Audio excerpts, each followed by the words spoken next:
Yang pertama yaitu al-bai'u. Menurut makna etimologi, al-bai'u itu adalah jual beli, yang dimana di situ ada penjual, pembeli, dan barang yang dijual. Kemudian ada sigoh ijab kabul. Ada juga di sini makna terminologi dari jual beli yaitu transaksi tukar menukar yang memiliki dampak yaitu bertukarnya kepemilikan yang tidak akan bisa sah bila tidak dilakukan secara akad yang benar, baik yang dilakukan dengan cara verbal atau ucapan maupun perbuatan.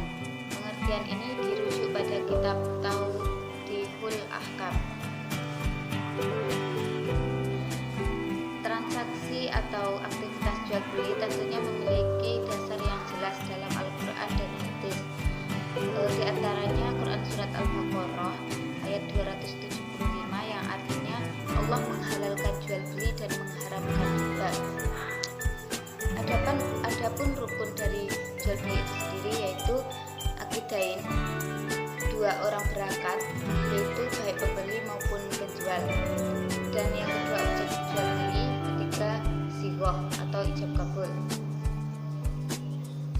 Syarat dari jual beli itu keberadaannya barang tersebut harus tampak, dapat dimanfaatkan dan bermanfaat, dimiliki sendiri oleh penjual, tidak diperkenankan menjual barang yang bukan dimiliki oleh penjual, diserahkan langsung ketika akad. Yang kedua yaitu jual beli istisna.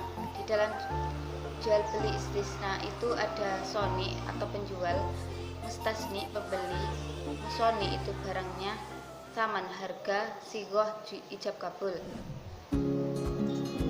Makna terminologi dari jual beli istisna yaitu jual beli istisna menyerupai jual beli salam, namun dalam istisna pembayarannya dapat dilakukan di awal, di tengah atau di akhir, baik dengan cara kontan atau dengan cara beberapa kali pembayaran dalam jangka waktu tertentu sesuai dengan kesepakatan.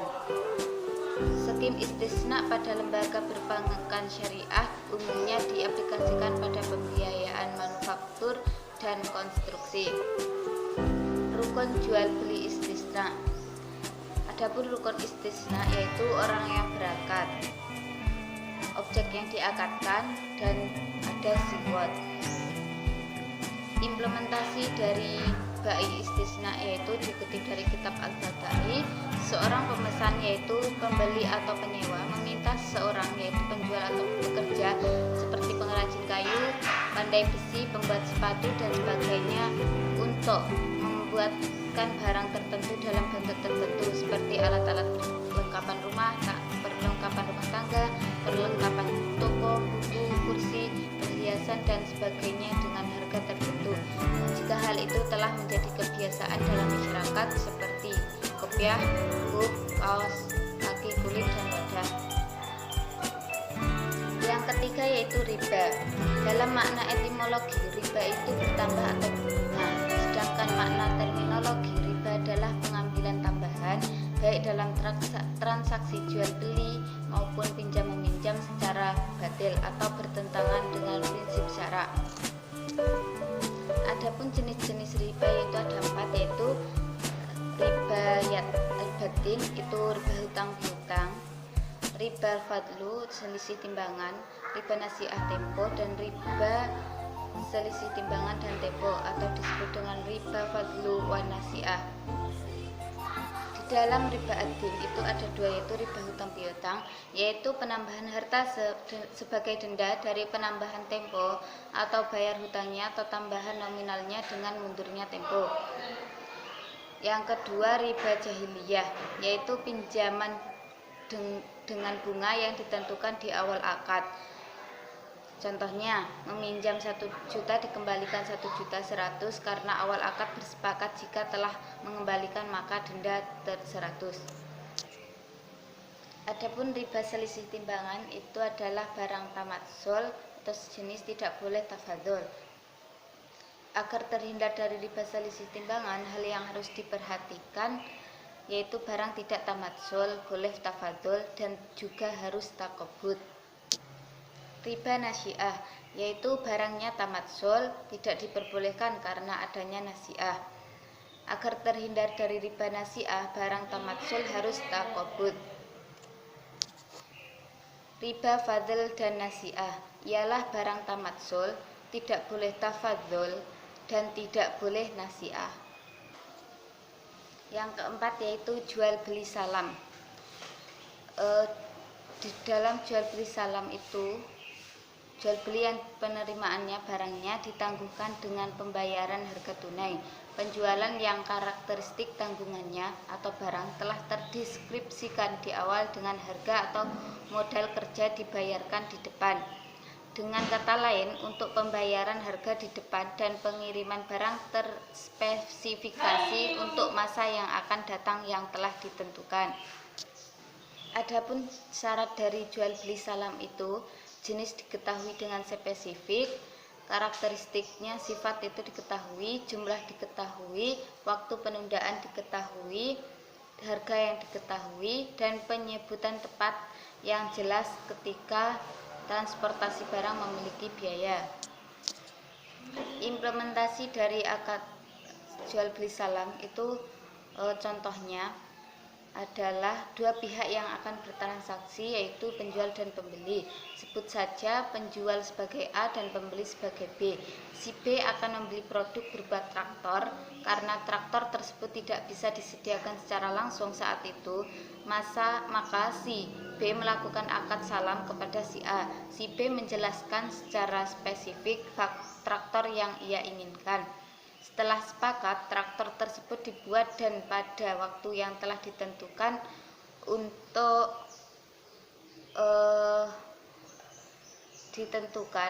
untuk diselesaikan, maka traktor tersebut dikirimkan kepada si A. Yang kelima yaitu murabahah. Dari makna etimologi murabahah itu adalah keuntungan. Di dalam murabahah itu ada bai atau penjual, mustari pembeli, bid'ah barang, taman harga, dan sighah ijab kabul. Makna terminologi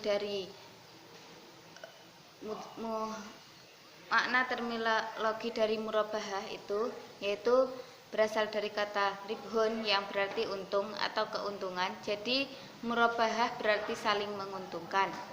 Dengan demikian, murabahah adalah jual beli barang pada harga asal dengan tambahan keuntungan yang disepakati. Rukun dan syarat murabahah. Rukun dari murabahah yaitu ada pihak yang berakad, ada penjual dan pembeli, objek yang diakadkan, terdapat barang yang diperjualbelikan, dan terdapat barang harga yang sudah ditentukan. Ada sigot yaitu ijab kabul. Adapun syarat dari murabahah, Bank Islam memberikan biaya modal kepada setiap nasabah. Kontrak pertama harus sah, kontrak harus terbebas dari riba. Bank Islam harus menjelaskan setiap cacat yang terjadi setelah pembelian dan harus membuka semua hal yang berhubungan dengan cacat. Bank Islam harus membuka semua ukuran yang berlaku bagi harga pembelian, misalnya jika pembelian dilakukan secara hutang. Yang keenam yaitu rohin atau disebut dengan gadai. Di dalam rohin itu ada rohin, orang yang menggadaikan, ada murtahin, orang yang menerima barang gadai, dan murohin itu barang gadai, murohunaini itu pembiayaan, dan sighah ijab kabul. Makna terminologi dari rohin yaitu gadai syariah sering ditentukan dengan rohin, yang secara bahasa diartikan al-subut wa al-dhawam, tetap dan kekal. Sebagai ulama lugat memberi arti al-hab atau tertahan. Sedangkan definisi ar-rohn menurut istilah yaitu menjadikan suatu benda yang mempunyai nilai harta dalam pandangan syarak untuk kepercayaan suatu utang, sehingga memungkinkan mengambil seluruh atau sebagian utang dari benda itu. Dapat disimpulkan bahwa rohen merupakan suatu akad utang piutang dengan menjadikan barang yang mempunyai nilai harta menurut pandangan syara sebagai jaminan, hingga orang yang bersangkutan boleh mengambil hutang. Rukun dan syarat rohen. Rukun rohen itu harus ada pelaku akad yaitu ar-rohin, dan objek akad yaitu al-marhun, dan ada sighoh ijab kabul. Syarat sahnya akad dalam rohen ada 4 macam, yaitu berakal, balik, bahwa barang yang digadaikan itu ada pada saat akad, dan al-mutahin atau wakilnya mengambil barang yang digadaikan. Dalam mekanisme perjanjian gadai syariah, akad perjanjian yang dapat dilakukan antara lain: yang pertama, akad al-qadul hasan. Akad ini dilakukan pada kasus nasabah yang menggadaikan barangnya untuk keperluan konsumtif. Yang kedua yaitu akad al-mudharabah. Akad ini dilakukan untuk nasabah yang menggadaikan jaminannya untuk menambah modal usaha. Yang ketiga yaitu akad bai al-muqayyadah, yaitu akad ini dilakukan untuk nasabah yang menggadaikan jaminannya untuk menambah modal usaha berupa pembelian barang modal. Yang ketujuh yaitu musyarakah. Musyarakah menurut makna etimologi berasal dari bahasa Arab syarakah yang bermakna bersekutu, menyetujui. Musyarakah sendiri berarti kerjasama, penggabungan, pencampuran, atau serikat. Makna terminologi dari musyarakah atau syirkah. Syirkah berarti khitbah atau pencampuran. Syirkah berarti ikhtilat atau pencampuran, yaitu bercampurnya satu harta dengan harta yang lain, sehingga tidak bisa dibedakan antara keduanya. Selanjutnya, kata syirkah itu digunakan oleh umat Islam untuk sebuah transaksi perkongsian dalam dunia bisnis. Rukun dari musyarakah itu ada pihak yang berkontrak atau akidani, ada objek yang diakadkan atau maqud alaih, ada sighoh ijab dan kabul.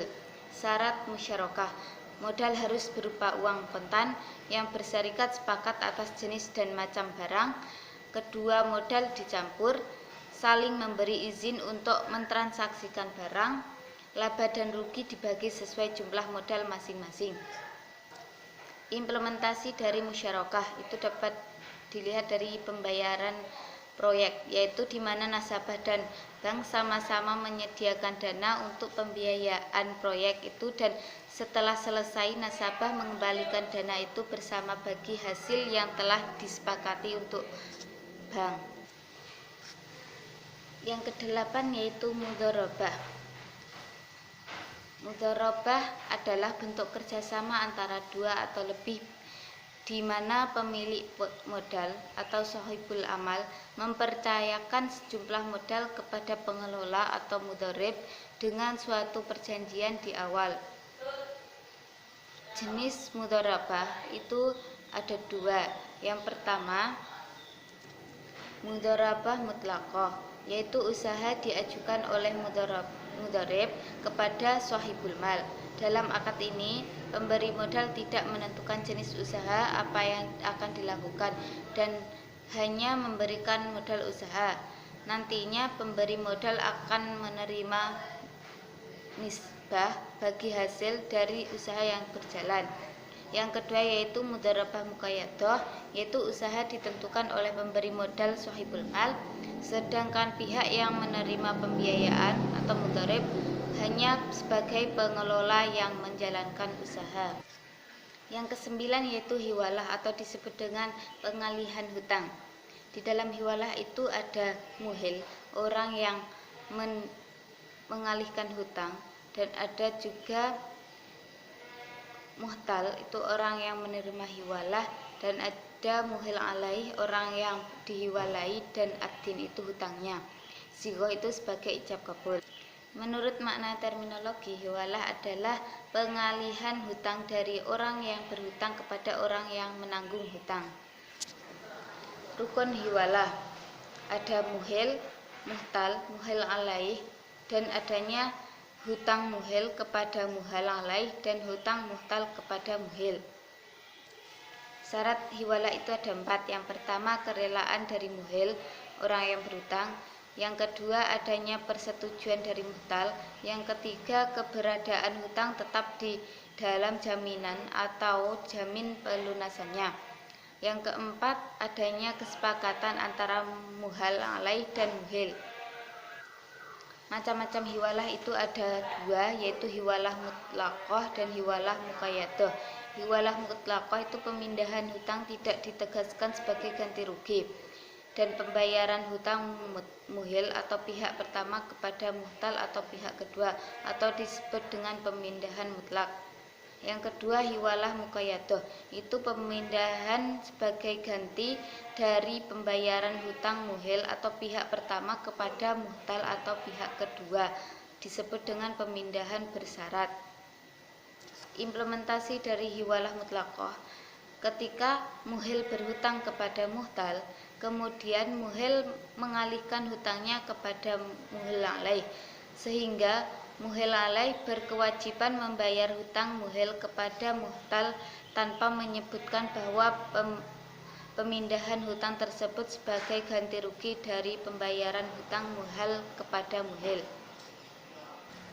Implementasi dari hiwalah muqayyadah: ketika muhil berpiutang kepada muhtal, sedangkan muhtal berpiutang kepada muhal alaih, muhtal kemudian memindahkan atau mengalihkan haknya untuk menuntut piutangnya yang berada pada muhal alaih kepada muhil sebagai ganti pembayaran hutang muhtal kepada muhil.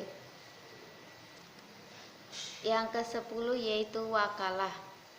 Makna etimologis dari wakalah: wakalah bisa disebut dengan perwakilan. Di dalam wakalah itu ada muwakil, orang yang memberi mandat atau kuasa, ada wakil, orang yang menerima kuasa. Tawakil itu orang yang objek yang diwakilkan, dan ujaroh itu imbalan, sigoh sebagai ijab kabul. Makna terminologi dari wakalah adalah penyerahan dari seseorang kepada orang lain untuk mengerjakan sesuatu, di mana perwakilan tersebut berlaku selama yang mewakilkan masih hidup. Adapun rukun wakalah yang pertama, ada yang mewakilkan atau disebut dengan al-muwakil, dan ada juga orang yang diwakilkan atau disebut al-wakil. Yang kedua yaitu ada yang sesuatu yang diwakilkan atau taukil. Yang ketiga ada lafal ijab kabul atau disebut dengan sigoh. Syarat dari wakalah: menurut Al-Qadhi Abu Syuja, seorang wakil tidak boleh melakukan jual beli kecuali dengan 3 syarat. Yang pertama, menjual dengan harga standar atau harga pasar. Yang dua, menggunakan mata uang setempat. Yang ketiga, tidak boleh menjual dengan mengatasnamakan dirinya dan mengakui barang yang diwakilkan atas namanya sendiri kecuali dengan izin orang yang mewakilkan. Implementasi dari wakalah itu dapat diambil dari dalam transaksi perbankan atau transfer uang.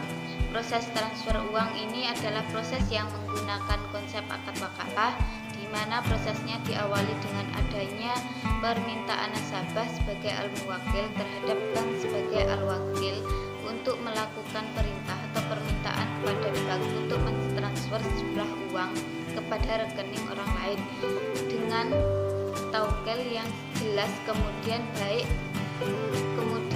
bank mendebit rekening nasabah. Dan proses yang terakhir yaitu di mana bank mengkreditkan sejumlah dana kepada rekening tujuan. Kemudian bank mendapat imbalan setiap transfernya, dan semua sudah tertuang pada ijab kabul.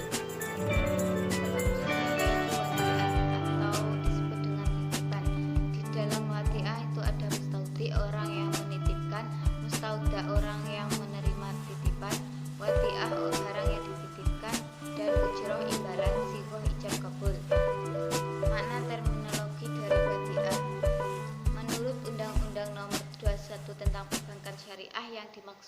akad wadiah adalah sebagai salah satu akad penitipan barang atau uang antara pihak yang mempunyai barang atau uang dan pihak yang diberi kepercayaan dengan tujuan untuk menjaga keselamatan, keamanan, serta kebutuhan barang atau uang. Ulama fikih bersependapat bahwa wadiah adalah sebagai salah satu akad dalam rangka tolong-menolong antara sesama manusia. Rukun dan syarat wadiah. Yang pertama orang yang berakad, yang kedua barang titipan, yang ketiga sighoh. Dalam hal ini persyaratan itu mengikat kepada mustauti, mustauda dan wadiah. Mustauti dan mustauda mempunyai persyaratan yang sama, yaitu harus balik, berakal dan dewasa. Karena dalam wadiah terdapat unsur permintaan tolong, maka memberikan pertolongan itu adalah hak dan mustauda. Tetapi jika yang dititipi tidak menghendaki untuk dititipkan, maka tidak ada keharusan untuk menjaga titipan tersebut. Implementasi akad wadiah ayat amanah. Mustauti menitipkan barang berupa uang dengan jumlah yang disepakati kepada mustauda.